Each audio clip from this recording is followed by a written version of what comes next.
اعوذ باللہ من الشیطان الرجیم بسم اللہ الرحمن الرحیم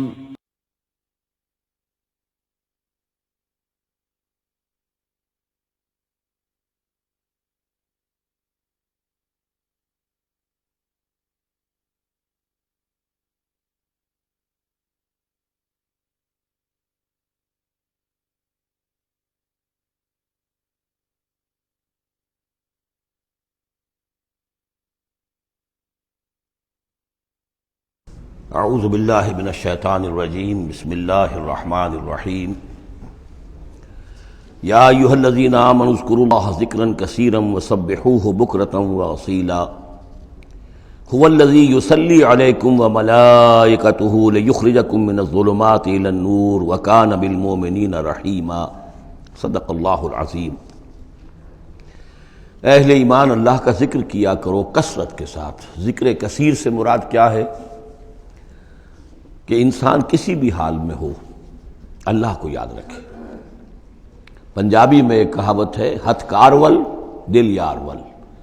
کام آپ کر رہے ہیں، کوئی بھی کر رہے ہیں، لیکن یہ کہ آپ کا دل اللہ کے ساتھ لگا ہونا چاہیے۔ اس کا جو بہترین طریقہ ہے وہ یہ ہے کہ تمام جو بھی معمولات زندگی کے ہیں ان کے ساتھ ہی حضور صلی اللہ علیہ وسلم سے مسنون دعائیں ہیں۔ گھر میں داخل ہو رہے ہیں تو دعا مانگیے، باہر نکل رہے ہیں تو دعا مانگیے، بازار میں داخل ہو رہے ہیں تو دعا مانگیے، بازار سے باہر آ رہے ہیں دعا مانگیے، بیت الخلاء میں داخل ہو رہے ہیں دعا ہے۔ لیکن آپ کام بھی کر رہے ہیں ساتھ کے ساتھ، کوئی اضافی وقت آپ کا نہیں لگ رہا ہے، لیکن اس میں یہ ہے کہ آپ کا اللہ کے ساتھ ایک رشتہ قائم رہے۔ باقی یہ کہ قرآن سب سے بڑا ذکر ہے، پھر نماز، یہ تو ہم پڑھ چکے ہیں 21ویں پارے کی پہلی آیت، وَاتْلُ مَا أُوحِيَ إِلَيْكَ مِنَ الْكِتَابِ وَأَقِمِ الصَّلَاةَ إِنَّ الصَّلَاةَ تَنْهَىٰ عَنِ الْفَحْشَاءِ وَالْمُنكَرِ وَلَذِكْرُ اللَّهِ أَكْبَرُ۔ تو اللہ کا ذکر کرو کثرت کے ساتھ، وَسَبِّحُوهُ بُكْرَةً وَأَصِيلًا، اور صبح و شام اس کی تسبیح کرتے رہو۔ هُوَ الَّذِي يُصَلِّي عَلَيْكُمْ وَمَلَائِكَتُهُ، وہ تم پر اپنی رحمتیں بھیجتا رہتا ہے، اپنی عنایتیں اور شفقتیں نازل فرماتا رہتا ہے، نہ صرف وہ خود بلکہ اس کے ملائکہ بھی۔ اب یہ دیکھیے وہی لفظ ہے کہ جو حضور کے بارے میں آیا ہے، ان اللہ وملائکتہ یصلون علی النبی، یقیناً اللہ اور اس کے فرشتے نبی پر رحمتیں بھیجتے ہیں۔ لیکن یہ فرمایا جا رہا کہ ایک عام اہل ایمان کو بھی حصہ ملتا ہے اس میں سے، اللہ کی عنایتیں ہیں، اللہ کی رحمتیں ہیں۔ وہی لفظ استعمال ہو رہا ہے اہل ایمان کے لیے۔ هو الذی یصلی علیکم وملائکتہ لیخرجکم من الظلمات الی النور، وہ اپنی رحمتیں اور عنایتیں نازل فرماتا رہتا ہے، وہ بھی اور اس کے فرشتے بھی، تاکہ نکالیں تمہیں اندھیروں سے روشنی کی طرف۔ وَكَانَ بِالْمُؤْمِنِينَ رَحِيمًا، اور یقیناً اللہ تعالیٰ کے اہل ایمان کے حق میں وہ بہت رحیم ہے۔ تحیتہم یوم یلقونہ سلام، ان کی دعا جو ہے جس روز کہ وہ اللہ سے ملیں گے ہوگا سلام۔ وَأَعَدَّ لَهُمْ أَجْرًا قَرِيبًا، اور اللہ تعالیٰ نے ان کے لیے بہت باعزت اجر فراہم کیا ہوا ہے۔ یا ایھا النبی انا ارسلناک شاہدا ومبشرا ونذیرا وداعیا الی اللہ باذنہ وسراجا منیرا۔ اے نبی، اب یہاں نوٹ کیجئے، اے نبی، ہم نے بھیجا ہے آپ کو۔ یہ نبوت اور رسالت کا کے درمیان جو ربط و تعلق ہے وہ بھی یہاں پر واضح ہو جائے گا۔ جیسے جس کسی شخص نے CSP کا امتحان پاس کر لیا، اب اس کی اپوائنٹمنٹ ہوتی ہے کسی جگہ پر، جاؤ وہاں پر DC لگو، یا وہاں کوئی اور عہدہ جو ہے، ایک ہے اپوائنٹمنٹ، ایک ہے کارڈر۔ نبوت کارڈر ہے، اس کارڈر میں جو آ گئے ہیں اب ان کو جن کو اللہ ان میں سے چاہتا ہے اپوائنٹ کرتا ہے کسی خاص قوم کی طرف، کسی خاص علاقے کی طرف، تو اس اپوائنٹمنٹ کے بعد وہ اب رسول ہیں۔ یا ایھا النبی، اے نبی، اسی لیے کہا جاتا ہے کہ حضور کی نبوت کا ظہور جو ہوا ہے وہ پہلی وحی سے۔ وہ سورہ علق کی 5 آیتیں، اقرأ بسم ربک الذی خلق، خلق الانسان من علق، اقرأ وربک الاکرم الذی علم بالقلم، علم الانسان ما لم یعلم۔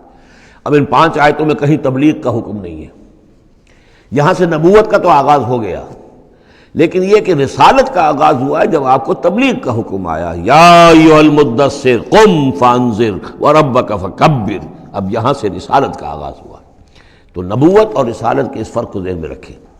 یا ایھا النبی، اے نبی، ہم نے بھیجا ہے آپ کو شاہداً گواہ بنا کر۔ اب اس پر ہم گفتگو کر چکے ہیں، لتکونوا شہداء علی الناس ویکون الرسول علیکم شہیدا۔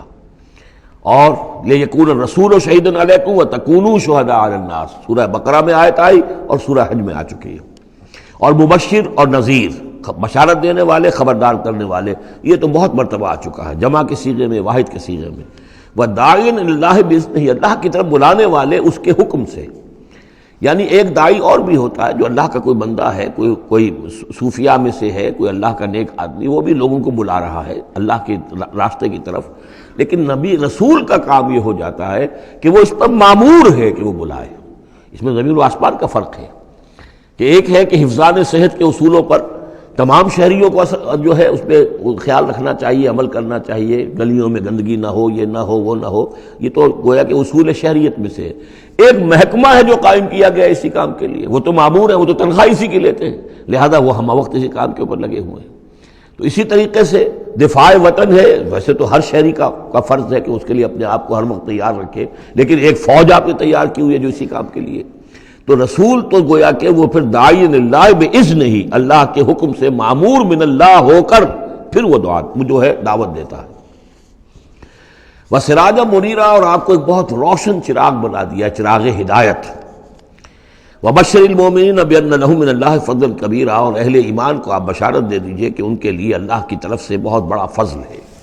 وَلَا تُطِعِ الْكَافِرِينَ وَالْمُنَافِقِينَ وَدَعْ أَذَاهُمْ، اور آپ ان کافروں اور منافقوں کی باتیں نہ مانیے، ان کی طرف دھیان بھی مت دیجیے۔ وَدَعْ أَذَاهُمْ، اور وہ جو کچھ بھی اذیت آپ کو دینا چاہ رہے ہیں، تکلیف پہنچا رہے ہیں، کوفت پہنچا رہے ہیں، دفع کیجیے ان کی ایذاؤں کو۔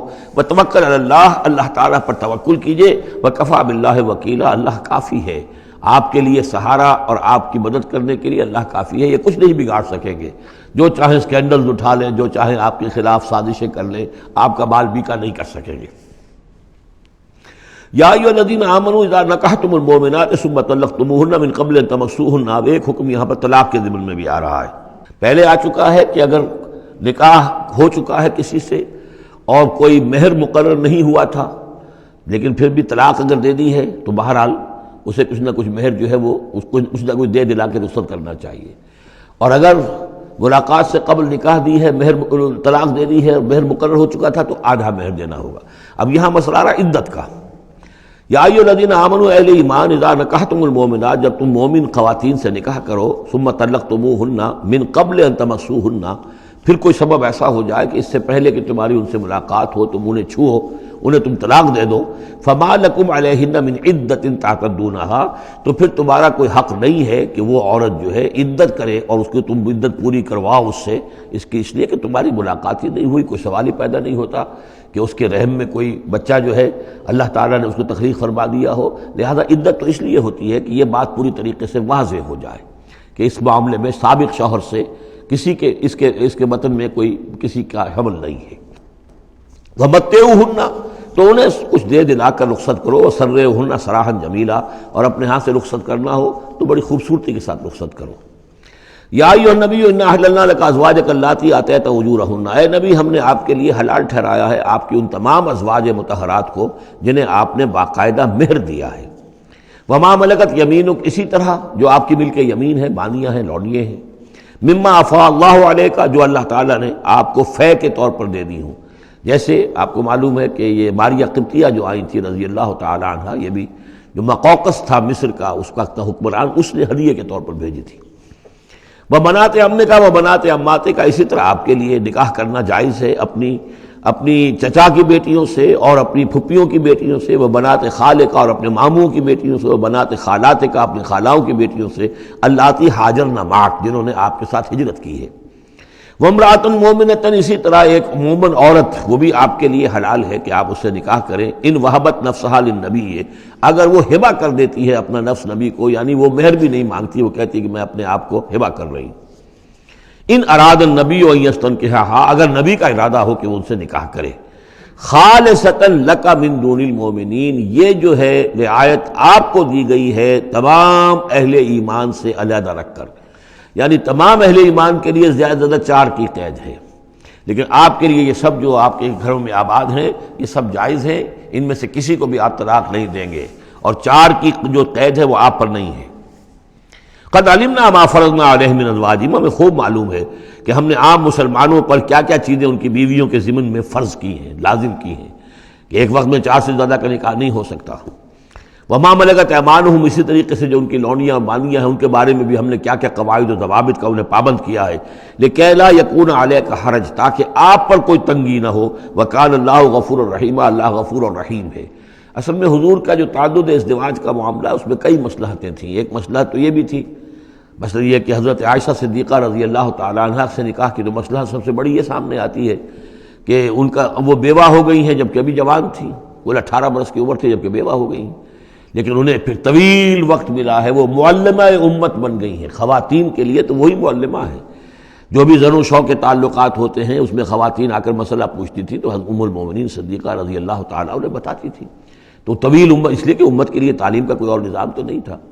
اسی طرح عرب کا جو معاشرہ تھا قبائلی معاشرہ تھا، اس میں یہ ہوتا تھا کہ کوئی بڑی شخصیت جو ہے اس کے دوسرے جو قبائل ہیں ان کے سرداروں وغیرہ سے کوئی رشتہ داری اگر ہو جائے تو اس سے بھی ایک تقویت حاصل ہوتی تھی اس نظام کو۔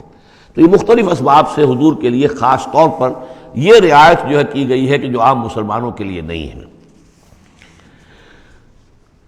وکان اللہ غفور الرحیم، یقینا اللہ غفور الرحیم ہے۔ ترجی من تشاء منہن وتؤوی الیہ من تشاء، اور پھر یہ بھی کہ آپ کر سکتے ہیں کہ ان میں سے جس کو چاہیں ذرا اپنے سے دور کر دیں اور جس کو چاہیں اپنے قریب لے آئیں۔ یعنی وہ مساوات بھی حضور پر لازم نہیں تھی، اگرچہ حضور نے کی ہے لیکن وہ مساوات حضور پر لازم نہیں تھی، اس لیے کہ آپ کو یہ اجازت دی گئی تھی کہ اگر اپنی ازواج مطہرات میں سے کسی کو ذرا فاصلے پر کر دیں، ذرا اس سے اپنا وقت وغیرہ دینا کم کر دیں تو کوئی حرج نہیں تھا، آپ پر کوئی اس کی ملامت نہیں تھی اللہ کی طرف سے۔ کسی کو زیادہ آپ اپنے پاس رکھیں یا زیادہ اس کے پاس ٹھہرے تو اس میں بھی کوئی پابندی آپ پر نہیں تھی۔ صاف اجازت دی گئی ہے، ترجی من تشاء، جو دور ذرا کر دے اپنے سے جس کو چاہے، وتؤوی الیک من تشاء، اور جس کو چاہے اپنے پاس قریب کر لو، ومن ابتغیت ممن عزلت، اور جسے آپ نے کہیں ذرا سا اپنے سے پرے کر دیا ہو اگر انہیں دوبارہ قریب اپنے لانا چاہو فلا جناح علیک، تو اس میں بھی آپ پر کوئی حرج نہیں ہے۔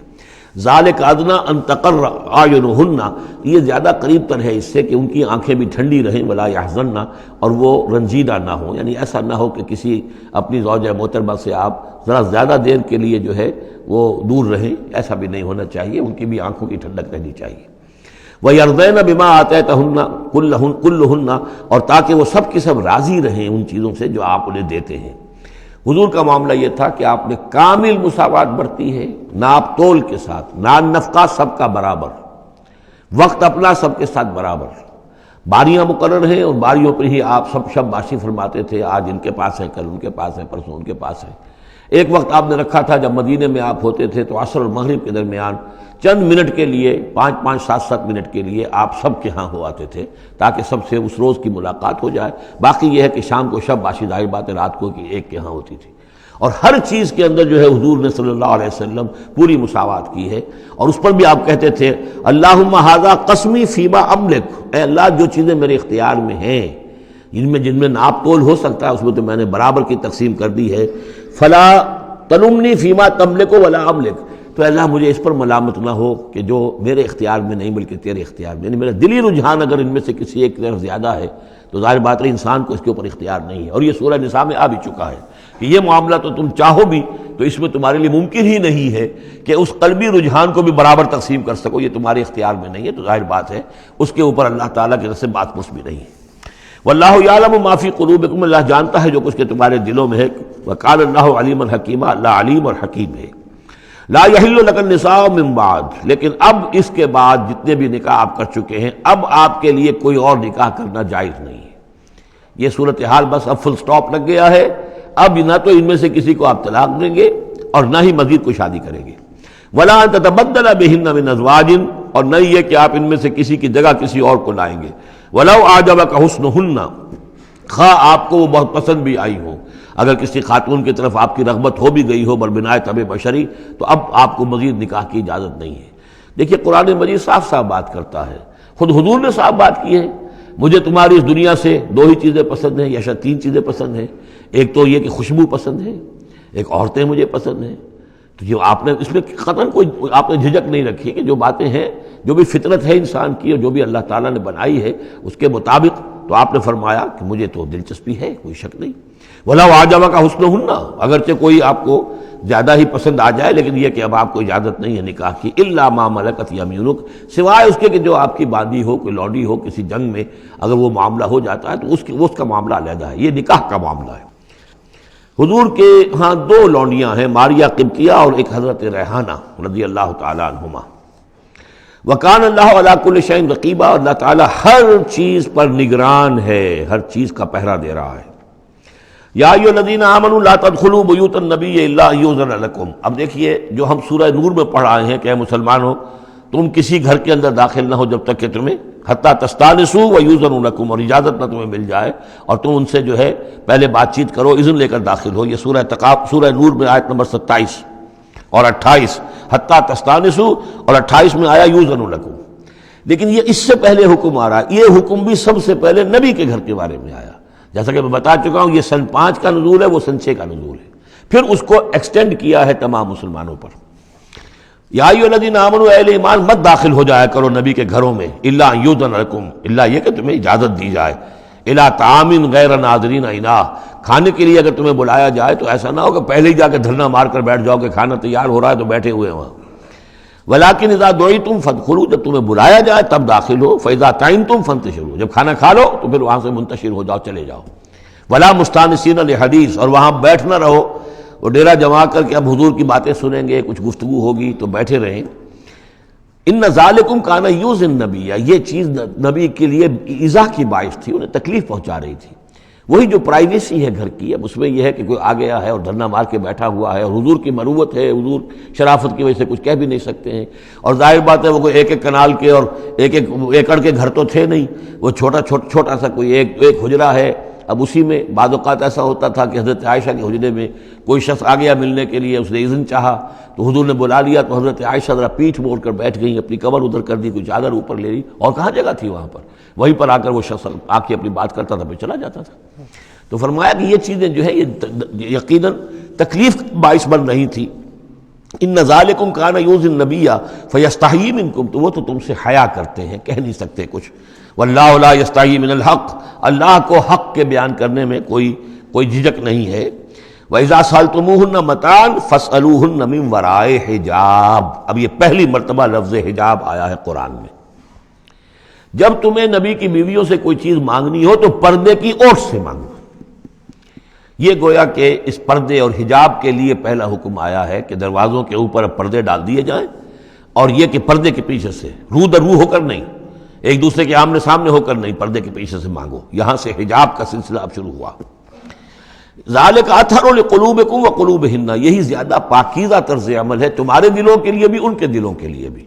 ظاہر بات ہے کہ مرد اور عورت کے درمیان جو بھی اللہ تعالیٰ نے رکھی ہے، کشش رکھی ہے، اب ان چیزوں میں بہتر یہی ہے کہ نگاہ ایک دوسرے پر نہ پڑے۔ وما کان لکم ان تؤذوا رسول اللہ، اور تمہارے لیے یہ بالکل جائز نہیں ہے کہ تم اللہ کے رسول کو ایذا پہنچاؤ۔ اصل میں اس مسئلے میں ایک بات اور بھی سمجھ لیجئے، حضور کے ساتھ معاملہ خاص بھی تھا۔ ایک تو یہ کہ یہ تمام اصلاحات ہیں جو تمام مسلمان معاشرے کے لیے ہیں، لیکن یہ کہ اس کے لیے چیریٹی بگنز ایٹ ہوم، پہلا کام جو شروع کیا گیا ہے وہ محمد رسول اللہ کے گھر سے۔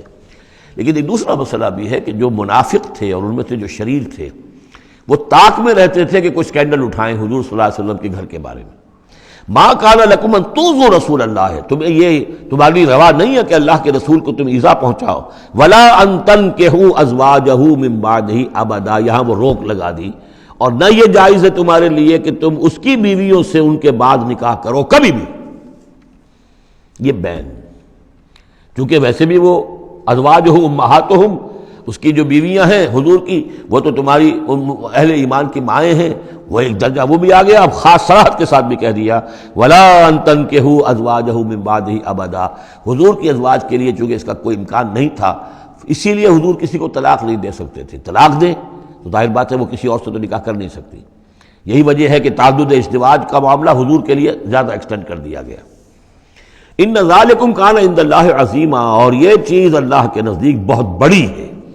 تو اس سے یہ کہ اگر کسی کے لیے کسی کے دل میں، کسی خبیث کے دل میں کوئی خیال ایسا آ بھی رہا ہو تو اب یہاں یہ کہ اس کی روک لگ گئی کہ یہ بات جو ہے، یہ دروازہ یہ ہمیشہ کے لیے بند ہے۔ ان تبدوا شیئا او تخفوہ فإن اللہ کان بکل شیء علیما، خواہ تم کسی چیز کو ظاہر کرو اور خواہ تم چھپاؤ، اللہ تعالیٰ تو ہر چیز کا علم رکھتا ہے۔ لا جناح علیکم علیہن فی آبائہن، اب یہ وہ حکم آ رہا ہے جو تفصیل سے آیا ہے بڑی، وہ تو اب ہم پڑھ چکے سورہ نساء میں، وہ بعد میں آیا ہے، یہ ذرا مختصر آ رہا ہے کہ گھر میں داخلے سے جن کو روک دیا گیا ہے کہ وہ گھر سے باہر کھڑے ہو کر مانگنے جو کچھ مانگنا ہے، گھر میں داخل نہیں ہو سکتے، اب اس میں استثناء کون کون ہے، کون گھر میں جا سکتا ہے، اندر جا سکتا ہے، زنانے میں کون جا سکتا ہے؟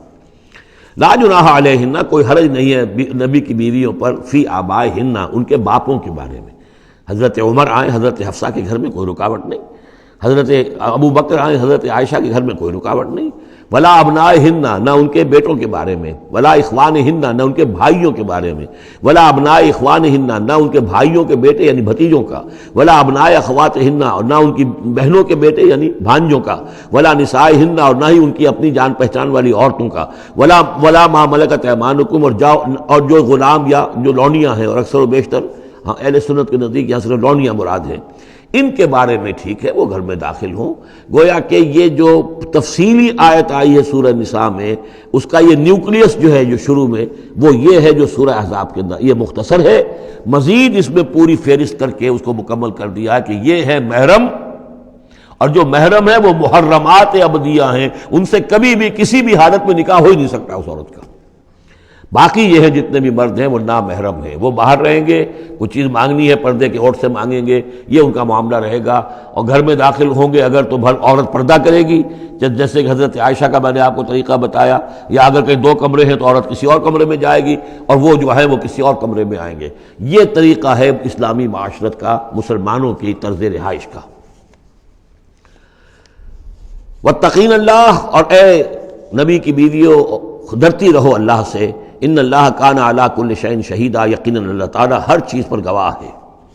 ان اللہ وملائکتہ یصلون علی النبی، اب یہ خاص طور پر لفظ وہی ہے، یصلی علیکم وملائکتہ، یہاں صرف ترتیب بدل گئی ہے۔ یقیناً اللہ اور اس کے فرشتے رحمت اور شفقت اور عنایت نازل کرتے رہتے ہیں نبی پر صلی اللہ علیہ وسلم۔ یا ایھا الذین آمنوا صلوا علیہ وسلموا تسلیما، اے ایمان کے دعوے دارو، اے ایمان لانے والو، تم بھی ان پر رحمت بھیجتے رہا کرو، اور تم بھی اللہ تعالیٰ سے دعا کرتے رہا کرو کہ اللہ ان کے اوپر اور درود بھیجے اور رحمت بھیجے۔ وسلموا تسلیما، انہیں سلام کیا کرو، ان کو سلام بھیجا کرو۔ ان الذین یؤذون اللہ ورسولہ، یقیناً وہ لوگ کہ جو ایذا پہنچاتے ہیں اللہ کو اور اس کے رسول کو، لعنہم اللہ فی الدنیا، اب یہ منافقین کا تذکرہ ہو رہا ہے اس سورہ مبارکہ میں، جیسا کہ مدنی صورتوں میں اکثر و بیشتر ہے۔ ان الذین یؤذون اللہ ورسولہ، بے شک وہ لوگ کہ جو ایذا پہنچاتے ہیں اللہ اور اس کے رسول کو، لعنہم اللہ فی الدنیا والآخرہ، تو لعنت اللہ نے ان پر لعنت کر دی ہے دنیا اور آخرت دونوں میں، وعد لہم عذابا مہینا، اور ان کے لیے ایک بڑا اہانت آمیز عذاب تیار کر رکھا ہے۔ والذین یؤذون المؤمنین والمؤمنات بغیر ما اکتسبوا، اور وہ لوگ کہ جو ایذا پہنچاتے ہیں مسلمان مردوں کو اور مسلمان عورتوں کو بغیر اس کے کہ انہوں نے کوئی گناہ کا ارتکاب کیا ہو، یعنی الزام لگاتے ہیں، سکینڈلز ہیں، خامخواہ کی تہمتیں ہیں اور قذف ہو رہا ہے، فقد احتملوا بہتانا و اسما مبینا، تو انہوں نے تو اپنے اوپر جھوٹ کا اور بہت بڑے گناہ کا بوجھ لے لیا ہے۔ ابھی یہاں پر قذف کی سزا نہیں آئی، قذف کا حکم جو ہے اس کی حد وہ پھر سورہ نور میں آ چکی ہے، وہ ہم پڑھ چکے ہیں۔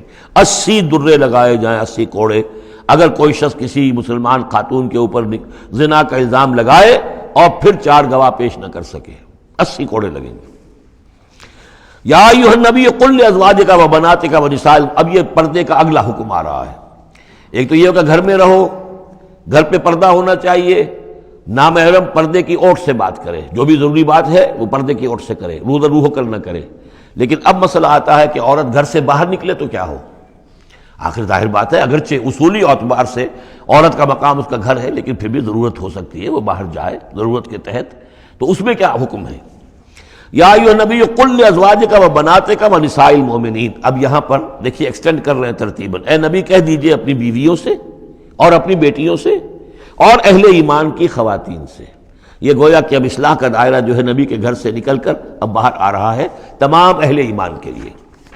کیا کہہ دیجئے؟ یدنین علیہن من جلابیبہن، وہ اپنے اوپر لٹکا لیا کریں اپنی بڑی چادروں کا ایک حصہ۔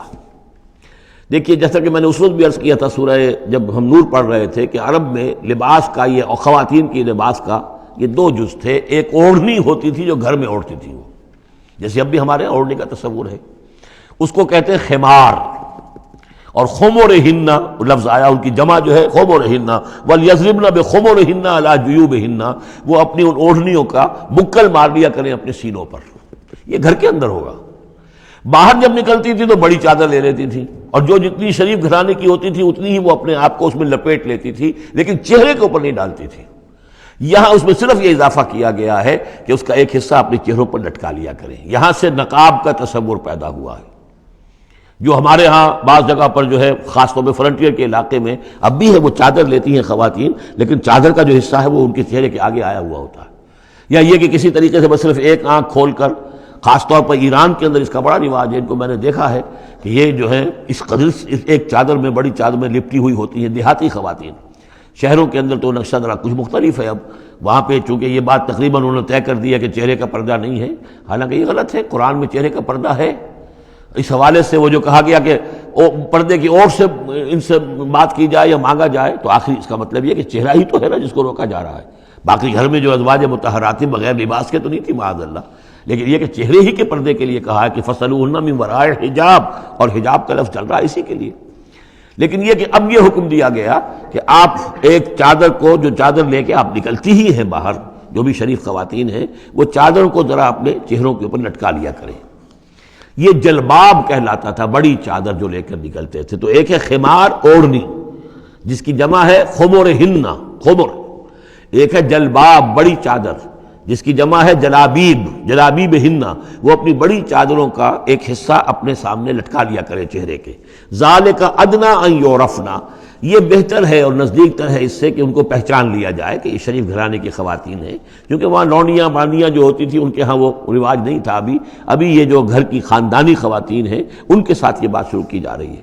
فلا یؤذین، تو انہیں کوئی ایذا نہ پہنچائی جائے. وکان اللہ غفور الرحیم، اور یقینا اللہ غفور الرحیم ہے. لئن لم ينتهِ المنافقون، اگر یہ منافق باز نہ آئے، والذین فی قلوبہم مرض، اور وہ جن کے دلوں میں روگ ہے، والمرجفون فی المدینہ، اور وہ لوگ کہ جو سنسنی پیدا کرتے ہیں مدینہ کے اندر، ایسی خبریں اسکینڈلائز کر کے اور سنسنی پیدا کرتے ہیں کہ یہ بات ہو گئی، فلاں نے یہ کہہ دیا، فلاں نے یہ تہمت لگا دی. لنغرینک، اگر یہ باز نہ آئے تو اے نبی پھر ہم آپ کو اکسا دیں گے، آپ کو اجازت دے دیں گے کہ آپ ان کے خلاف کوئی اقدام کریں. لنغرینک بہم، ہم ان کے اوپر حملہ کرنے کی اور ان کو سزا دینے کے لیے آپ کو کھلی چھوٹ دے دیں گے.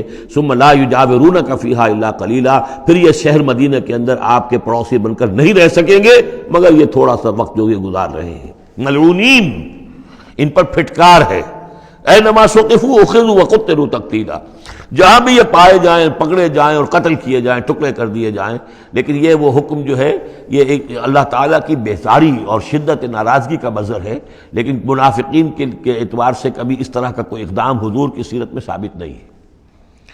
سنت اللہ فی الذین خلوا من قبل، یہ اللہ کی سنت ہے، اللہ کا طریقہ ہے، اللہ کا قانون ہے. یہ ان قوموں کے بارے میں، امتوں کے بارے میں بھی جو پہلے گزر چکی ہیں. ولن تجد لسنت اللہ تبدیلا، تم نہیں پاؤ گے اللہ کی سنت میں کوئی تبدیلی. یسألک الناس عن الساعہ، اے نبی لوگ آپ سے قیامت کے بارے میں پوچھتے ہیں. قل انما علمها عند اللہ، کہہ دیجئے اس کا علم تو اللہ کے پاس ہے. وما یدریک لعل الساعة تکون قریبا، اور تمہیں کیا معلوم ہو سکتا ہے کہ قیامت قریب آ چکی ہو. ان اللہ لعن الکافرین وعد لهم سعیرا، اللہ نے کافروں پر لعنت فرمائی ہے اور ان کے لیے دہکتی ہوئی آگ تیار کر رکھی ہے. خالدین فیہا ابدا، اس میں رہیں گے ہمیشہ ہمیش. لا یجدون ولیا ولا نصیرا، نہیں پائیں گے کوئی حمایتی اور نہ مددگار. یوم تقلب وجوہہم فی النار، جس دن کے وہ اوندھے کر دیے جائیں گے آگ میں. یقولون یا لیتنا اطعنا اللہ واطعنا الرسولا، اس وقت کہیں گے کہ ہائے کاش کہ ہم نے اطاعت کی ہوتی اللہ کی اور اطاعت کی ہوتی اس کے رسول کی.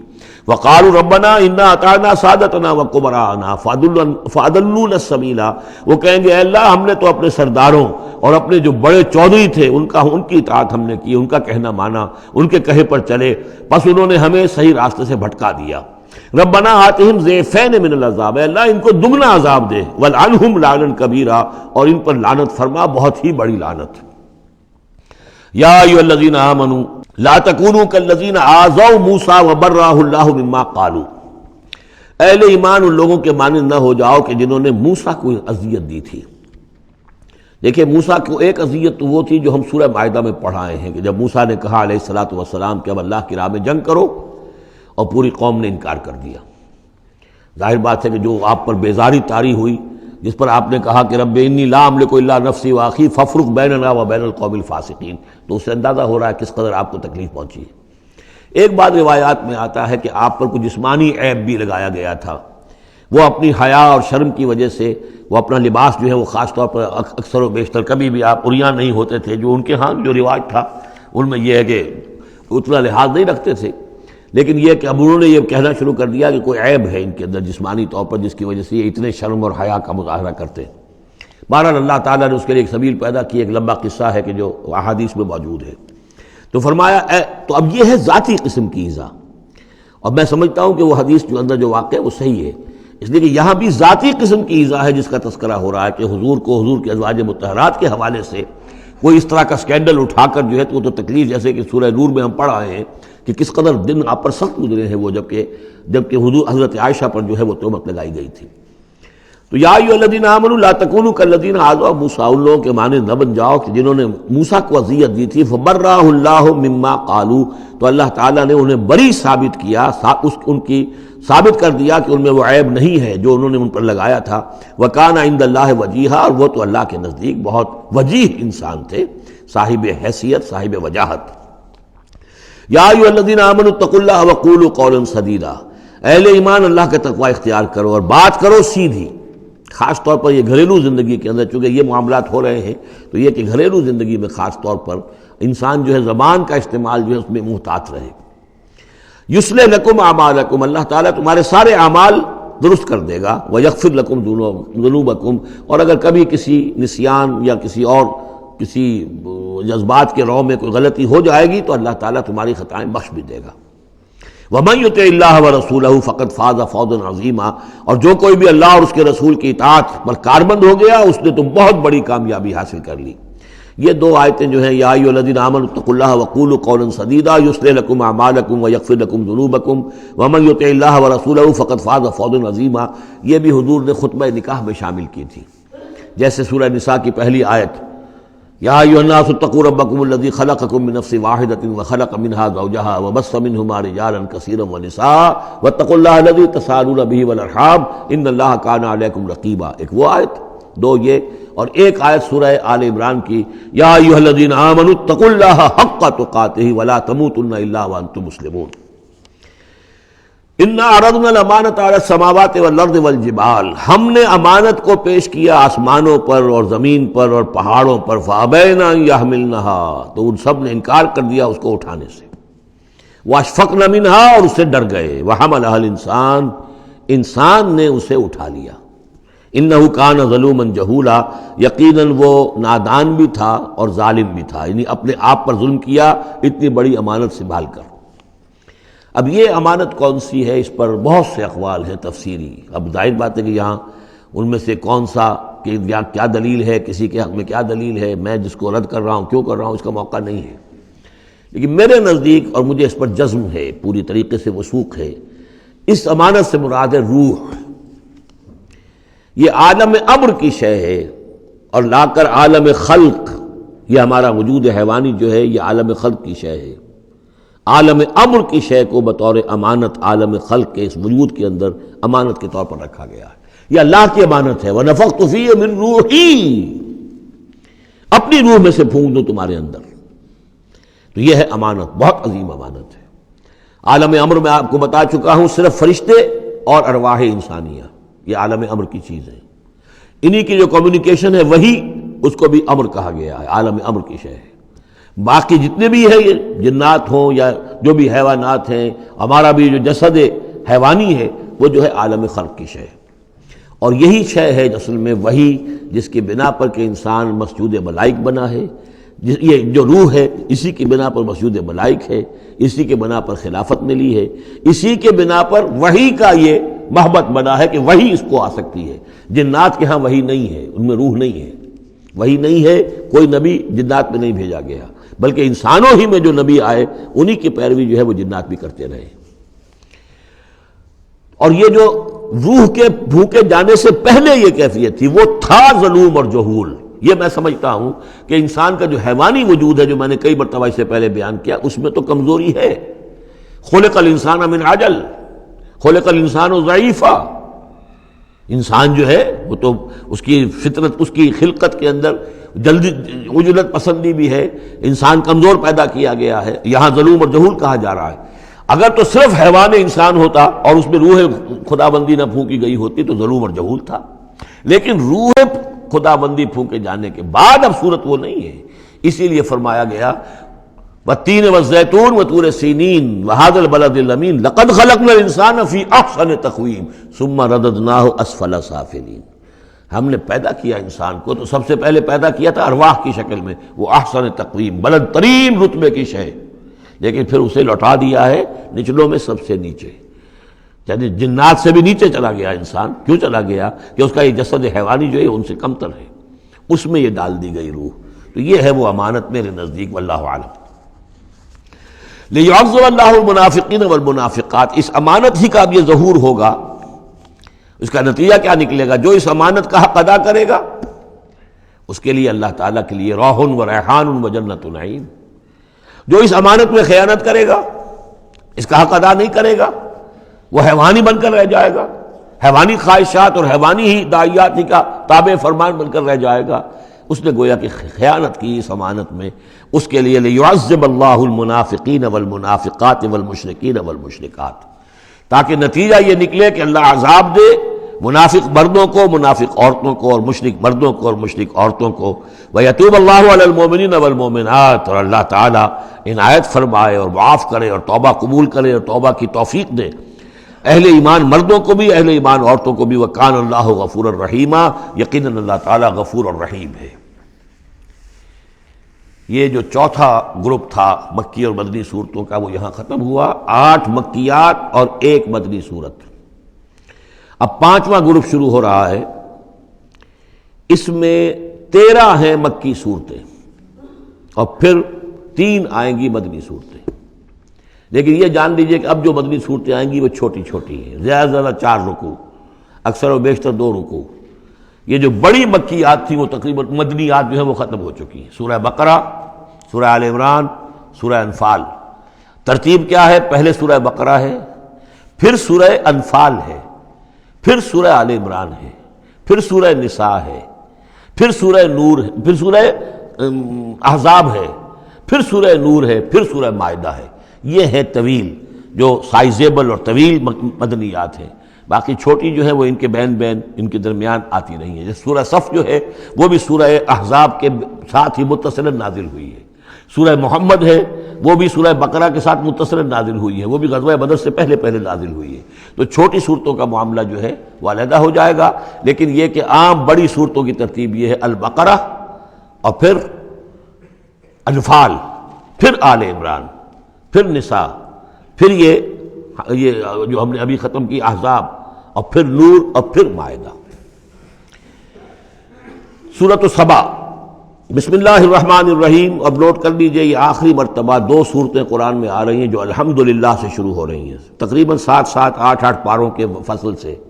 سورہ فاتحہ الحمد سے شروع ہوئی، الحمدللہ رب العالمین الرحمن الرحیم۔ پھر سورہ انعام آئی تھی، وہ بھی الحمدللہ الذی خلق السماوات والارض وجعل الظلمات والنور۔ اس کے بعد پھر 15ویں پارے میں آئی سورہ کہف، الحمدللہ الذی انزل علی عبدہ الکتاب ولم یجعل لہ عوجا۔ اور اب پھر یہ 7 پاروں کے بعد 22ویں پارے میں سورہ سبا بھی ہے، اس سے آگے سورہ فاطر بھی ہے، یہ جوڑے کی شکل میں ہے، اور یہ دونوں الحمدللہ سے شروع ہو رہی ہیں۔ الحمدللہ الذی لہ ما فی السماوات و ما فی الارض، کل تعریف، کل حمد، کل شکر اللہ کے لیے ہے جس کی ملکیت ہے ہر وہ شے، وہ سب کچھ جو آسمانوں میں ہے اور وہ سب کچھ جو زمین میں ہے۔ وَلَهُ الْحَمْدُ فِي الْآخِرَةِ، اور آخرت میں بھی اسی کے لیے حمد ہوگی۔ وَهُوَ الْحَكِيمُ الْخَبِيرُ، اور یقیناً وہ سب کچھ جاننے والا ہے، باخبر ہے اور کمال حکمت والا۔ اور آخرت میں جو میدان حشر میں حضور نے فرمایا لِوَاءُ الْحَمْدِ بِيَدِي، میرے ہاتھ میں حمد کا جھنڈا ہوگا۔ حضور کھڑے ہوں گے میدان حشر میں لِوَاءُ الْحَمْد، اب حمد کا جھنڈا لے کر۔ اور اس حمد کا خاص تعلق ہے اس آخری امت کے ساتھ۔ حضور کا نام بھی اسی سے ہے، محمد، احمد، حامد، یہ نام ہے حضور کے صلی اللہ علیہ وسلم۔ اور حمد جو ہے حمادون، یہ امت جو ہے حمادون ہے، یہ بہت حمد کرنے والے ہیں۔ اور قیامت کے دن میدان حشر کے اندر حمد کا جھنڈا حضور کے ہاتھ میں ہوگا، دست مبارک میں، اور حضور فرماتے ہیں اس روز جو میں اللہ کی حمد کروں گا وہ آج نہیں کر سکتا۔ یعلم ما یلج فی الارض وما یخرج منها، وہ جانتا ہے جو کچھ زمین میں گھستا ہے، داخل ہوتا ہے، اور جو کچھ کہ اس سے نکلتا ہے، وما ينزل من السماء وما يعرج فيها، اور جو کچھ کہ اترتا ہے آسمان سے نازل ہوتا ہے اور جو کچھ کہ چڑھتا ہے اس میں، وهو الرحیم الغفور، اور وہ غفور ہے اور رحیم ہے۔ وقال الذين كفروا لا تأتينا الساعة، اور یہ کہتے ہیں کافر کہ کبھی یہ قیامت نہیں آئے گی، یا ساعہ جو ہے کبھی نہیں آئے گی۔ ساعہ اور قیامہ کا فرق میں بیان کر چکا ہوں، اور اس میں گویا کہ ابھی تک جو ماضی قریب تک جو خیال رہا ہے سائنسدانوں کا کہ کائنات ابدی ہے، ہمیشہ رہے گی، اس کے ختم ہونے کا سوال ہی نہیں۔ اب یہ ہے کہ سائنس جو ہے فزکس کے میدان میں یہ بات مسلم ہو چکی ہے کہ یہ ابدی نہیں ہے، بلکہ اس سے ختم ہونا، کتنا عرصہ میں ختم ہونا یہ ہم نہیں کہہ سکتے، لیکن یہ کہ مختلف اعتبارات سے یہ طے اب ہو چکا ہے کہ یہ ہمیشہ رہنے والی نہیں ہے، اس کو ایک دن ختم ہونا ہے۔ اور جس طرح کہ یہ پھیلی ہے، جس طریقے سے پھل جھڑی ہوتی ہے ایک، اسی طریقے سے یہ پھیلی ہے اور اسی طریقے سے یہ واپس لوٹ جائے گی۔ بقل بلا وربی، کہہ دیجئے کیوں نہیں، یقیناً مجھے میرے رب کی قسم ہے، لتاتینکم، وہ تم پر آ کر رہے گی، دھمک کر رہے گی، دھمکے گی تم پر۔ عالم الغیب، مجھے اپنے اس رب کی قسم ہے کہ جو تمام چھپی ہوئی چیزوں کا جاننے والا ہے۔ لا یعزب عنہ مثقال ذرۃ فی السماوات ولا فی الارض، اس سے غائب نہیں ہو سکتا کوئی ذرہ بھی، نہ آسمانوں میں اور نہ زمین میں، ولا اصغر من ذلک ولا اکبر، اور نہ کوئی شے جو اس سے چھوٹی ہو اور نہ وہ کہ اس سے بڑی ہو، الا فی کتاب مبین، مگر یہ کہ وہ کتاب مبین میں، روشن کتاب میں موجود ہے۔ لیجزی الذین آمنوا، یہ قیامت جو آئے گی کیوں آئے گی؟ لیجزی الذین آمنوا وعملوا الصالحات، تاکہ بدلہ دے، جزا دے اللہ تعالیٰ اپنے اہل ایمان بندوں کو جنہوں نے نیک کام کیے۔ اگر نہیں آتی قیامت تو یہ تو بڑی ناانصافی ہو جائے گی۔ جنہوں نے اللہ کے لیے اپنی لذات کو چھوڑا، دنیاوی لذائذ کو چھوڑا، اپنے عیش کو چھوڑا، انہوں نے جان جوکھوں میں ڈالی، انہوں نے جہاد کیا، انہوں نے قتال کیا، انہوں نے اپنے کیریئرز برباد کیے، اپنے مستقبل خراب کر لیے دنیاوی اعتبار سے، اب ان کو کوئی بدلہ نہ ملے، کہیں ان کا اعزاز و اکرام نہ ہو، کہیں ان کو جو ہے خلعتیں نہ ملے، تو یہ تو بڑا ظلم ہو جائے گا۔ لیجزی الذین آمنوا وعملوا الصالحات اولئک لہم مغفرۃ ورزق کریم، یقیناً ان کے لیے مغفرت بھی ہے اور بہت ہی باعزت روزی بھی ہے۔ والذین سعوا فی آیاتنا معاجزین، اور وہ لوگ کہ جو ہماری آیات کو جھٹلانے میں کوشاں ہیں، ہرانے میں، شکست دینے کے اندر، اولئک لہم عذاب من رجز علیم، ان کے لیے تو پھر عذاب ہوگا بہت دردناک۔ وَيَرَى الَّذِينَ أُوتُوا الْعِلْمَ الَّذِي أُنزِلَ إِلَيْكَ مِن رَّبِّكَ هُوَ الْحَقُّ، تاکہ دیکھ لیں وہ لوگ کہ جن کو علم دیا گیا ہے کہ یہ جو چیز نازل کی گئی ہے محمد آپ کی طرف، یہ حق ہے آپ کے رب کی طرف سے۔ وَيَهْدِي إِلَى صِرَاطِ الْعَزِيزِ الْحَمِيدِ، اور یہ ہدایت دیتی ہے عزیز اور حمید ہستی یعنی اللہ تعالیٰ کے راستے کی طرف۔ وَقَالَ الَّذِينَ كَفَرُوا، اور جو کافر کہتے ہیں، هَلْ نَدُلُّكُمْ عَلَىٰ رَجُلٍ، کیا ذرا ہم بتائیں آپ کو ایک شخص ایسا بھی ہمارے ہاں پیدا ہو گیا ہے، یہ اس طریقے سے استہزائی انداز میں کہتے تھے کہ هل ندلکم علی رجل، ایک ایسے شخص کی طرف رہنمائی کریں تمہاری، ینبئکم، جو تمہیں یہ خبر دے رہا ہے، اذا مزقتم کل ممزق، جب کہ تم بالکل ریزہ ریزہ ہو جاؤ گے، مرنے کے بعد مٹی ہو کر مٹی میں مل جاؤ گے، انکم لفی خلق جدید، پھر تمہیں ایک مرتبہ اور بنا دیا جائے گا، پیدا کر دیا جائے گا۔ افترا علی اللہ کذبا، اس آیت کو نوٹ کر لیجئے، اس لیے کہ سورت کے آخر میں پھر اس کا حوالہ آئے گا کہ وہ شش و پنج میں تھے۔ معاملہ کیا ہے؟ کیا یہ محمد نے جھوٹ گھڑ لیا ہے؟ اب اس کے بھی شواہد نہیں ملتے تھے ان کے سامنے کہ ان کی سیرت و کردار، آخر 40 برس جو ہمارے مابین انہوں نے گزارے ہیں، الصادق الامین، ہم نے خود خطاب دیا ان کو۔ تو افترا علی اللہ کذبا، کیا انہوں نے اب اتنی بڑی جسارت کی ہے کہ کوئی چیز گھڑ کر جھوٹ موٹ اللہ کی طرف جو ہے وہ منسوب کر دی ہے؟ ام بہی جنہ، یا یہ کہ ان پر کوئی جنون ہو گیا ہے، وہ دماغی توازن کھو بیٹھے ہیں، یا کوئی آسیب کا سایہ آ گیا ہے، یعنی ظاہر بات ہے کہ آسیب کا سایہ ہو گیا ہے، اور کوئی اگر ان کو جنون کا عارضہ ہو گیا تو پھر تو یہ پھر ملامت نہیں ہے، پھر تو آدمی کہہ دیتا ہے جو بھی چاہے کہہ دے، اس نے جان بوجھ کر تو جھوٹ نہیں بولا، دیوانہ آدمی جو ہے وہ جان بوجھ کر جھوٹ نہیں بول رہا ہوتا، جو منہ میں آیا کہہ رہا ہے، تو ہو سکتا ہے تو یہ ان کے درمیان گویا کہ ایک انہیں اس میں ابھی شش و پنج ہے۔ یہ جیسا کہ میں نے آپ چرچ کیا نا، یہ صورتیں وہ ہیں کہ جو درمیانی 4 سالوں کی ہیں، آخر میں آ کر جو بھی وہ پوری طرح پولرائزیشن ہو گئی تھی وہ تو ہم پڑھ چکے ہیں، 14 جمع 2 16 صورتیں تقریباً، ان میں سے ایک نکال دیجیے سورہ ہجر، تو 15 صورتیں وہ ہیں کہ جو آخری 4 سال جو ہیں آپ کے قیام مکہ کے اس دور کے ہیں، اور یہ جو 2 گروپ ہیں درمیانی مکی صورتوں کے، یہ ہیں درمیانی 4 سال۔ ان میں سے بھی سورہ شعراء کو نکال دیجئے کہ وہ ابتدائی دور کی صورت ہے، باقی یہ تقریباً سب کی سب وہ صورتیں. تو اب ان کے اندر بھی خود بھی ایسے لوگ تھے کہ جو شش و پنج میں تھے کہ ہوا کیا، ماجرا کیا ہے، کیا واقعی محمد نے اتنے سچے صادق الامین انسان نے جھوٹ گھڑ لیا؟ یہ بات بھی کوئی سمجھ میں نہیں آتی. اور کیا ان کو اوپر کوئی دیوانہ پن طاری ہو گیا ہے، کوئی جنون کا عرصہ ہو گیا؟ یہ اس کے بھی شواہد نظر نہیں آ رہے. بل الذین لا یؤمنون بالآخرۃ فی العذاب، بلکہ یہ وہ لوگ کہ جو آخرت پر یقین نہیں رکھتے وہ عذاب میں آئے ہوئے ہیں، ان کی جان اس ضیق میں پھنس گئی ہے، وہ دلال ہے، اور وہ اس میں یعنی گمراہی کے اندر پڑ گئے ہیں بڑی دور کی، اور ان کی سمجھ میں جو بات آ نہیں رہی ہے. اگر آخرت کا انہیں یقین ہوتا تو یہ بات ان کو سمجھ میں آ جاتی. افلم یروا الی ما بین ایدیہم وما خلفہم، تو کیا انہوں نے دیکھا نہیں جو کچھ ان کے سامنے ہے اور جو کچھ ان کے پیچھے ہے، من السماء والارض، آسمانوں اور زمین میں سے. سامنے کیا ہے؟ آپ کائنات کو دیکھتے ہیں، یہ سب آپ کے سامنے ہے. پیچھے کیا ہے؟ تاریخی شواہد جو ہیں وہ آپ کے پیچھے. تو یہ جو ایام اللہ کے ذریعے سے تذکیر ہوتی ہے یہ ہے پیچھے، اور جو آلاء اللہ سے جو تذکیر ہوتی ہے یہ ہے سامنے کی شے. تو انہوں نے کیا دیکھا نہیں؟ ان نشاء نخسف بہم الارض، اگر ہم چاہیں تو ان کو زمین میں دھسا دیں، اور نسقط علیہم کسفا من السماء، اور اگر ہم چاہیں تو ان پر آسمان کا کوئی ٹکڑا گرا دیں. ان فی ذلک لآیۃ لکل عبد منیب، یقیناً اس میں نشانی ہے ہر اس شخص کے لیے، ہر اس بندے کے لیے جو اللہ کی طرف رجوع کرے.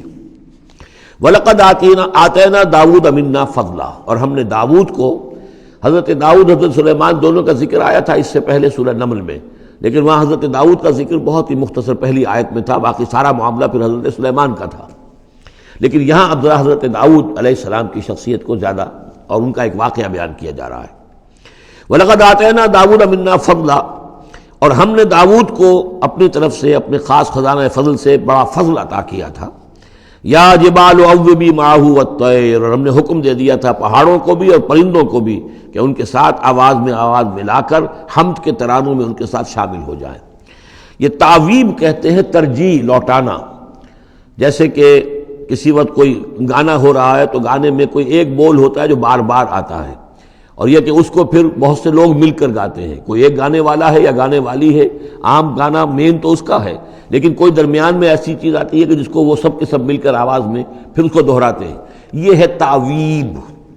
تو اللہ تعالیٰ نے حکم دے دیا تھا یا جبال ہو، اے پہاڑ، اور اوبی معہ، اس کے ساتھ تم اپنی آواز ملاؤ اور اس کے ساتھ اس ترانہ حمد میں شریک ہو جاؤ. والطیر، اور اے پرندو تم بھی. وَعَلَنَّا لَهُ الْحَدِيدَ، اور ہم نے اس کے لیے نرم کر دیا لوہے کو. ان اعمل سابغات، کہ اے داؤد ہم نے تمہیں یہ کام سکھا دیا ہے، لوہا اب تمہارے لیے آسان کر دیا، نرم کر دیا ہے، اب اس سے بناؤ زرہیں کشادہ. وقدر فی السرد، اور جو زرہ بنانے میں اب جوڑ بنانے پڑتے ہیں تو اس کے لیے یہ ہے کہ اس میں جوڑ کڑیاں ملاؤ بڑی حساب کے ساتھ. وقدر فی السرد وَعَمَلُوا صَالِحًا، اور نیک عمل کیا کرو. انی بما تعملون بصیر، یقیناً ہم جو کچھ تم کر رہے ہو اسے دیکھ رہے ہیں. وَلِسُلَيْمَانَ الرِّيحُ غُدُوُّهَا شَهْرٌ وَرَوَاحُهَا شَهْرٌ، اور ہم نے ریحا، وَلِسُلَيْمَانَ الرِّيحَ، اور ہم نے حکم دے دیا تھا ہوا کو اور مسخر کر دیا تھا سلیمان کے لیے کہ صبح کو وہ چلتی تھی تو 1 مہینے کی مسافت تک حضرت سلیمان کو لے جاتی تھی. یعنی عام حالات میں جو ان کا اس زمانے کے جو بھی ٹرانسپورٹ کے اور جو بھی مینز آف کمیونیکیشن تھے تو 1 مہینے میں جو مسافت طے ہو سکتی تھی وہ تیز ہوا جو حضرت سلیمان کے حکم سے چلتی تھی تو صبح کے وقت وہ صرف ایک صبح میں وہ اتنی دور تک سفر کرا دیتی تھی. وَرَوَاحُهَا شَهْرٌ، اور اسی طریقے سے شام کی منزل بھی 1 مہینے کی مسافت. وَأَصَلْنَا لَهُ عَيْنَ الْقِطْرِ، اور ہم نے اس کے لیے جاری کر دیا تھا ایک چشمہ پگھلے ہوئے تانبے کا. وَمِنَ الْجِنِّ، اور جنات میں سے ہم نے ان کے تابع کر دیے تھے، مسخر کر دیے تھے. مَن يَعْمَلُ بَيْنَ يَدَيْهِ، جو ان کے سامنے مشقت کرتے تھے، مزدوری کرتے تھے، ان سے کام لیتے تھے حضرت سلیمان بِإِذْنِ رَبِّهِ، اپنے رب کے اذن سے. وَمَن يَزِغْ مِنْهُمْ عَنْ أَمْرِنَا، اور جو کوئی بھی ان میں سے ہمارے حکم سے کوئی سرتابی کرتا تھا، ٹیڑھا ہوتا تھا، نُذِقْهُ مِنْ عَذَابِ السَّعِيرِ، ہم اس کو عذاب دکھاتے تھے، بہت جلا دینے والا عذاب. یعملون لہ، اور یہ شیاطین، یہ جن جو کیا کرتے تھے ان کے لیے، یعملون لہ ما یشاء، ہر عمل کرتے تھے اور وہ چیزیں بناتے تھے جو وہ چاہتے تھے. من محاریب، بڑی بڑی عمارتیں بناتے تھے. بتماثیل، بڑے بڑے مجسمے بناتے تھے. اب یہ تماثیل کا بنانا جو ہے شریعت محمدی میں حرام ہو چکا ہے، لیکن یہ کہ معلوم ہوتا ہے کہ اس وقت تک اس کے اندر حرمت نہیں تھی. جفان کا جواب، اتنے بڑے بڑے کڑھائے ہوتے تھے لگن کہ جیسے کہ وہ تالاب ہیں، اور قدور الراسیات، اور اتنی بڑی دیگیں ہوتی تھی جو ہل نہیں سکتی کہیں، بس وہ مستقل طور پر چولہوں کے اوپر رکھ دی گئی تھی۔ اس قسم کی دیگ سنا ہے کہ اجمیر شریف میں ہے، وہاں جو شیخ معین الدین اجمیری رحمۃ اللہ علیہ کا جو مزار ہے، تو وہاں وہ دیگیں ہیں بہت بڑی بڑی، جن کے اندر جو ہے وہ تو پھر انسان اس کے اندر داخل ہو کر پھر وہاں سے بھر بھر کے وہ لوگوں کو دیتے ہیں، اس لیے کہ وہاں جو ہجوم ہوتا ہے تو اس کے لیے اتنا بندوبست وہاں کیا گیا ہے۔ تو ایک نشانی اگر کسی کو دیکھنی ہو تو وہاں جا کر دیکھ لیں۔ لیکن حضرت سلیمان کے لیے یہ جنات کے ذریعے سے اللہ تعالیٰ نے یہ سارا کام فراہم کر دیا تھا۔ اعملوا آل داؤد شکرا، اے داؤد کے گھر والوں، چونکہ حضرت داؤد کے بیٹے حضرت سلیمان، تو ان سے کہا جا رہا ہے عمل کرو اور احسان مان کر ہماری نعمتوں کا حق ادا کرتے ہوئے، وقلیل من عبادی الشکور، اور واقعہ یہ ہے کہ ہمارے بندوں میں سے، میرے بندوں میں سے شکر کرنے والے کم ہی ہیں۔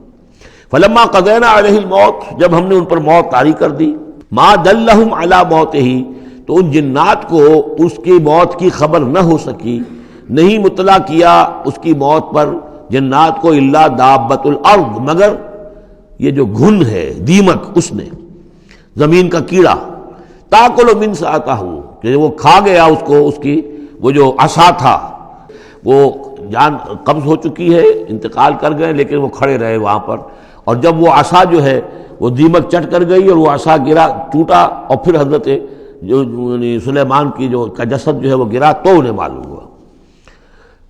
فلما خرّا، تو جب وہ گر پڑے، تبینت الجن، تو اب معلوم ہو گیا جنات کو، اللہ کانوا یعلمون الغیب، اگر انہیں علم غیب حاصل ہوتا، ما لبثوا فی العذاب المہین، تو وہ اس عذاب مہین میں نہ رہتے اتنے عرصے تک۔ وہ یہی سمجھ رہے تھے کہ یہ کھڑے ہوئے ہیں سلیمان، لہذا جو بھی کام لگا رکھا ہے وہ کام کر رہے ہیں۔ لقد کان لسبأ فی مسکنہم آیہ، اسی طرح قوم سبا کے لیے بھی ان کے مسکن میں، ان کے وطن میں ہماری ایک نشانی تھی۔ یہ قوم سبا یمن میں آباد تھی، اور ان کے ہاں یوں سمجھیے کہ 2 سلسلے باغات کے چلے گئے تھے سینکڑوں میل تک، اور بہت عمدہ باغات، پہاڑی علاقہ ہے، بہت بند بنائے تھے انہوں نے، اور یہ کہ یہ تقریباً 800 قبل مسیح کے زمانے میں یہ بند بنائے گئے ہوں، حضرت مسیح سے 800 برس قبل، اور ایک بہت بڑا بند تھا سد معارم۔ لیکن یہ کہ پھر اس قوم کے اندر ناشکری پیدا ہوئی، پھر جو بھی ہوتا ہے زوال اخلاقی اور دینی مذہبی جو آیا، اس کے نتیجے میں اللہ تعالیٰ نے اسی بند کا جو ہے ان کے اوپر سیلاب، جیسے خدا نہ خواستہ آج بھی کوئی بڑا ڈیم جو ہے اگر ٹوٹ جائے تو کیا ہوگا، کیا قیامت آئے گی، کس تیزی کے ساتھ پانی آئے گا، اور کتنی اونچی پانی کی دیوار جو ہے وہ آئے گی، اس طرح کا عذاب آیا اور بہت ہلاک کر دیے گئے۔ اور یہ کہ پھر اس کے بعد جو ہے وہ باغات نہ رہے، بلکہ وہاں پر بس صرف جیسے جنگلوں میں ہوتا ہے کچھ یہ پیلو اور وغیرہ چیزیں جو ہوتی ہیں، ڈیلے، یہ جھاڑیوں میں لگ جاتی ہیں کچھ چیزیں، اور میکسیمم یہ کہ کچھ بیر باقی رہ گئے، باقی ساری نعمتیں اللہ نے ان سے سلب کر لی، چونکہ انہوں نے شکر نہیں کیا، انہوں نے ناشکری کی۔ حال ہی میں میرا ذہن اس آیہ مبارکہ کی طرف منتقل ہوا ہے پاکستان کی تاریخ کے حوالے سے، کہ جنتین، اللہ نے ہمیں بھی 2 باغ دیے تھے، ایک مشرقی پاکستان، ایک مغربی پاکستان، لیکن جو صورتحال ہوئی ہے، اور کتنی خوشحالی تھی ابتدا میں دونوں جگہ، اور اب کیا حال ہے دونوں جگہ، تو اس کے اندازہ کر لیجئے ایک ہلکے درجے میں وہی ہے کہ فیہ ذکرکم، ہمارا ذکر جو ہے وہ کہیں نہ کہیں موجود ہے، بشرطے کہ ہم قرآن کو پڑھتے ہوئے اس کے بین السطور بھی پڑھنے کی کوشش کریں۔ لقد کان لسبأ فی مسکنہم آیہ، قوم سبا کے لیے ان کے مسکن میں، ان کے ملک میں ایک آیت، ایک نشانی تھی ہماری، جنتان عن یمین و شمال، 2 باغات کے سلسلے تھے داہنے اور بائیں طرف، کلوا من رزق ربکم، کھاؤ اپنے رب کے رزق میں سے، واشکروا لہ، اور اس کا شکر ادا کرو، بلدۃ طیبۃ، تمہاری یہ بستیاں بہت پاکیزہ ہیں، ورب غفور، اور تمہارا رب جو ہے بہت ہی بخشنے والا ہے۔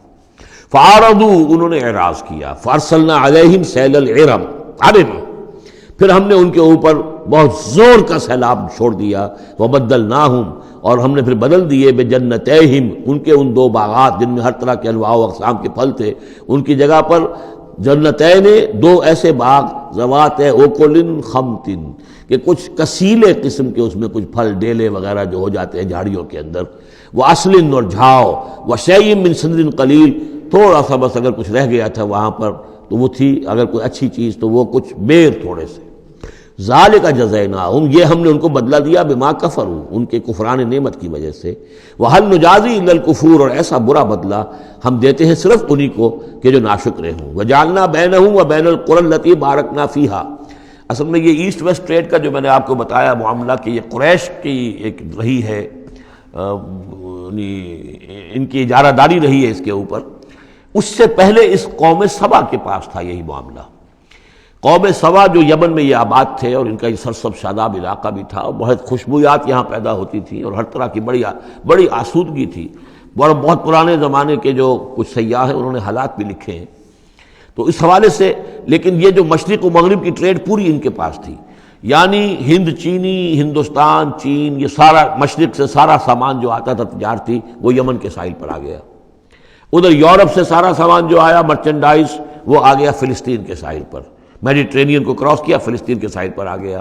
اب ان دو پوائنٹس کے درمیان جو ہے ان کے قافلے جاتے تھے، اور اللہ تعالیٰ نے ایسا کیا تھا کہ ایک طرف تو کئی سو میل تک تو ان کے باغات ہی چلے گئے تھے، پھر یہ کہ آگے بھی یہ ہے کہ تھوڑے تھوڑے وقفے کے بعد ایسی بستیاں آباد کر دی تھی اللہ نے اس راستے پر کہ جو راستے ہی پر تھیں، تو گویا کہ راستہ پرامن بھی ہو گیا، پرسکون بھی ہو گیا، ضرورت کی چیزیں بھی ملنے لگی۔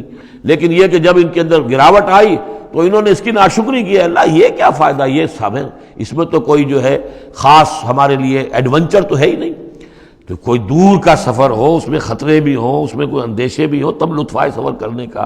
تو اللہ تعالیٰ نے پھر یہ جو ان کی ساری سہولتیں جو دے رکھی تھیں وہ ان سے جسد کر لی۔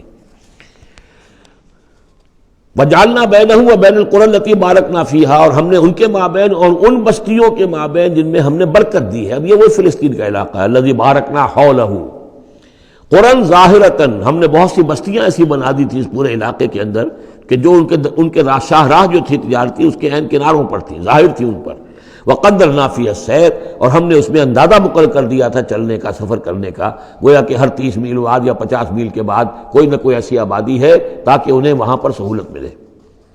سیروا فیہا لیالی و ایاما آمنین، اور ہم نے کہہ دیا تھا کہ اب کرو سیر اس میں، کیا کرو سفر اس میں آرام سے امن کے ساتھ، راتوں کو بھی اور دن کو بھی۔ فقالوا ربنا باعد بین اسفارنا، پروردگار ذرا ہمارے سفروں کے اندر جو ہے وہ ذرا لمبائی پیدا کر دے، دوری پیدا کر دے۔ وظلموا انفسہم، اور انہوں نے اپنے آپ پر ظلم کیا۔ فجعلناہم احادیث، تو اب ہم نے انہیں صرف کہانیاں بنا دیا، اب ان کی کہانیاں رہ گئی ہیں، ان کی تاریخ کے اندر داستانیں رہ گئی ہیں، اب ان کا کوئی نام و نشان نہیں رہا۔ وَمَزَّقْنَاهُمْ كُلَّ مُمَزَّقٍ، اور ہم نے ان کو ریزہ ریزہ کر دیا، ختم کر دیا، منتشر کر دیا، اس لیے کہ جب یہ بند ٹوٹا ہے اور سیلاب آیا ہے، یہ آیا ہے کوئی 450 عیسوی میں، یعنی حضور کی ولادت سے لگ بھگ سمجھیے 125 برس پہلے، اور حضور پر جب وحی شروع ہوئی تو تقریباً اسے 150 یا 160 برس پہلے، اور اس کے بعد سے پھر قریش کو یہ ساری تجارت جو ہے مل گئی۔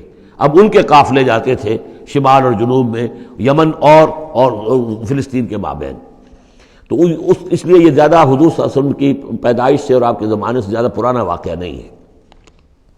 وَمَزَّقْنَاهُمْ، اس کے بعد یہاں سے یہ لوگ چلے گئے، خود اوس اور خزرج کے قبیلے جو ہیں یہ بھی یمن ہی سے آ کر آباد ہوئے ہیں اس مدینہ منورہ میں، اور جو عراق وغیرہ کے قبائل ہیں وہ بھی یہاں سے نکل کر جا کر عرب قبائل آباد ہوئے۔ یمن بہت زیادہ بہت بڑا مرکز رہا تہذیب کا، تمدن کا، عرب تہذیب و تمدن کا بہت بڑا گہوارہ۔